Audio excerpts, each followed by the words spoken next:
بسم اللہ الرحمن الرحیم. ناظرین السلام علیکم. دوستو، جنرل ایدی امین یوگنڈا کا سابق پریزیڈنٹ، تاریخ انسانی کا ظالم ترین جرنیل. دوستو، اگر ایدی امین کو 19 اور 20 سینچری کا ہٹلر کہا جائے تو یہ غلط نہ ہوگا. اس نے اپنے ملک کے شہریوں کو سرعام قتل کروایا. ایک رپورٹ کے مطابق ایدی امین کے دور حکومت میں تقریباً 1 لاکھ سے 5 لاکھ لوگ مارے گئے. ایدی امین نے لاکھوں ایشیائی باشندوں کو یوگانڈا چھوڑنے پر مجبور کیا. جنرل ایدی امین کا حکم تھا کہ غریب لوگوں کو موت کے حوالے کرنے والے اس پورے سینیریو کو ٹیلی ویژن پر لائیو دکھایا جائے. دوستو، جنرل ایدی امین 1971 میں ایک بغاوت کے ذریعے یوگانڈا کا صدر بنا. اس نے اسٹریٹ ریسرچ بیورو کے نام سے ایک ادارہ قائم کیا جس کے لوگوں نے ہزاروں بے گناہ لوگوں کے گلے کاٹے. صرف یہی ہی نہیں، جنرل ایدی امین نے اپنے ہی منسٹرز کے خون سے اپنے ہاتھ رنگے اور اپنے ایک فوجی آفیسر کے سر کو بطور نشانی اپنے ریفریجریٹر میں محفوظ کیا تاکہ اس کے عمل سے باقی لوگ عبرت حاصل کریں. دوستو، اگر آسان الفاظ میں کہا جائے تو یہ غلط نہ ہوگا کہ یوگانڈا کے ہر 60 میں سے ایک انسان ایدی امین کے ظلم کا نشانہ بنا. یوگانڈا مشرقی افریقہ کا ایک ملک ہے. یوگانڈا نے 1962 میں برطانیہ سے آزادی حاصل کی تھی.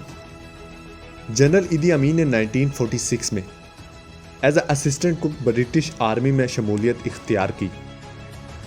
اس کا فوجی کیریئر کوئی خاصا اچھا نہ تھا، لیکن اس کے باوجود برٹش آرمی اسے پسند کرتی تھی کیونکہ 6 فیٹ 4 انچ یہ طاقتور نوجوان وقت آنے پر بہادری اور وفاداری کا مظاہرہ کر سکتا تھا، اور اسی کی بدولت Idi as a captain British army میں سلیکٹ ہو گیا. 1962 میں ایدی کو کمانڈنگ آفیسر کورس کے لیے انگلینڈ بھیجا گیا، لیکن وہ ناکام رہا اور وہ 1964 میں وطن واپس آ گیا. 1966 میں وہ یوگانڈا فوج کا ڈپٹی ملٹری کمانڈر بن گیا اور اس نے مختلف سیاستدانوں کے ساتھ اتحاد قائم کیا. دوستو، جنرل ایدی برٹشرز کا وفادار آفیسر تھا. برٹشرز نے جنرل ایدی امین کو 1952 سے 1960 تک جاری رہنے والے ماؤ ریوالٹ میں استعمال کیا. یہ ریوالٹ کینیا اور صومالیہ کے درمیان رہا اور ایدی اس ریوالٹ میں اپنے ہی باشندوں کو قتل کرتا رہا. اس وفاداری کی وجہ سے ایدی کو برٹشر آرمی میں اچھا رینک ملا، لیکن اس وفاداری کا فائدہ ایدی نے کچھ اس طرح حاصل کیا.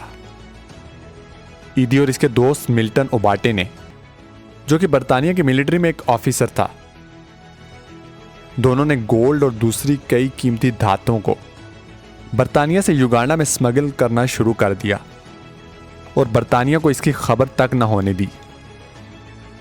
برٹشرز کو پہلی بار اس کی خبر 1962 میں ہوئی، لیکن اس وقت برطانیہ یوگانڈا کو آزادی دینے کے آخری موڑ پر تھا. اس تمام کے باوجود 9 اکتوبر 1962 جب یوگانڈا کو برٹشر سے آزادی ملی تو Milton Obote president of Uganda بنا، جبکہ Idi Amin commander in chief of all armed forces بنا. آزادی سے پہلے ان دونوں کو برطانیہ کی مکمل حمایت حاصل تھی. اس دوران جو بھی ان کے خلاف آواز اٹھاتا اسے قتل کروا دیا جاتا، لیکن 1962 کے بعد یہ دونوں مکمل طاقت میں آ گئے. لیکن اب اوباٹے اور ایدی کے درمیان اختیارات اور طاقت کے لیے گتھم گتھا شروع ہو گئی. دونوں ایک دوسرے کے دشمن بن گئے. ایدی آرمی کو اوباٹے کے خلاف استعمال کرنے لگا. اس پر اوباٹے نے اسے ڈی رینک کر دیا اور اسے commander in chief of all forces کے بجائے commander in chief of armed forces لگا دیا. اس پر ایدی آگ بگولا ہو گیا کیونکہ اس کی طاقت کچھ کم ہو گئی تھی جس کو وہ بڑھانا چاہتا تھا. ایدی کا اگلا مشن اب صدر بننا تھا اور اس تمام کے لیے اوباٹے کا قتل اور عوام کا بھروسہ بہت لازمی تھا. کافی عرصہ اس طرح گزرنے کے بعد جب 1971 میں اوباٹے کامن ویلتھ میٹنگ میں شرکت کرنے کے لیے امریکہ گیا تو ایدی نے یوگانڈا پر اپنی حکومت کا اعلان کر دیا. ایدی کی آرمی پورے یوگانڈا کو کنٹرول کر رہی تھی اور یوگانڈا کی عوام بھی اسے ایکسیپٹ کرنے پر مجبور تھی۔ اس کے بعد شروع ہوئی ایدی کے ظلم کی اصل کہانی۔ ایدی نے ابوٹے کے حامیوں کو چن چن کر مارنا شروع کر دیا، یہاں تک کہ اچولی اور لانگو پورے قبیلوں کو قتل کرنا شروع کر دیا گیا۔ اس کے بعد ایدی نے یوگانڈا میں سے ایشینز کو جلا وطن کرنا شروع کر دیا، اور یہ سب کچھ کرنے کے لیے اس نے ایک خواب کا سہارا لیا۔ دوستو، ان ایشینز میں انڈینز، پاکستانی اور مختلف ممالک کے لوگ شامل تھے۔ جو ایشین یوگانڈا چھوڑنے سے انکار کرتے تو انہیں قتل کر دیا جاتا یا پھر ان کو مگرمچھوں کے سامنے زندہ پھینک دیا جاتا۔ اس کے بعد ایدی نے اپنے ہی ملک کے لوگوں کو ٹارچر کرنا شروع کر دیا۔ ایدی لوگوں کو قید کرتا اور پھر انہیں آخر میں قتل کر دیتا۔ ایدی کی آرمی زیادہ لوگوں کو قتل کرنے کے لیے الیکٹرک شاکس کا استعمال کرتی تھی۔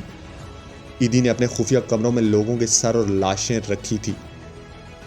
دوستو، اس تمام کے باوجود اگر ایدی کو 20ویں صدی کا ہٹلر کہا جائے تو یہ بالکل بھی غلط نہ ہوگا۔ آخرکار ایدی کی ان حرکات کا علم ایدی کی بیٹی کو ہوا، اور اس طرح بات نکلتی نکلتی عوام تک جا پہنچی۔ اپنی زندگی کے آخر میں ایدی کو ہائپومینیا اور دوسری کئی دماغی بیماریوں نے گھیر لیا، اور وقت گزرنے کے ساتھ ساتھ ایدی مزید پاگل ہو گیا۔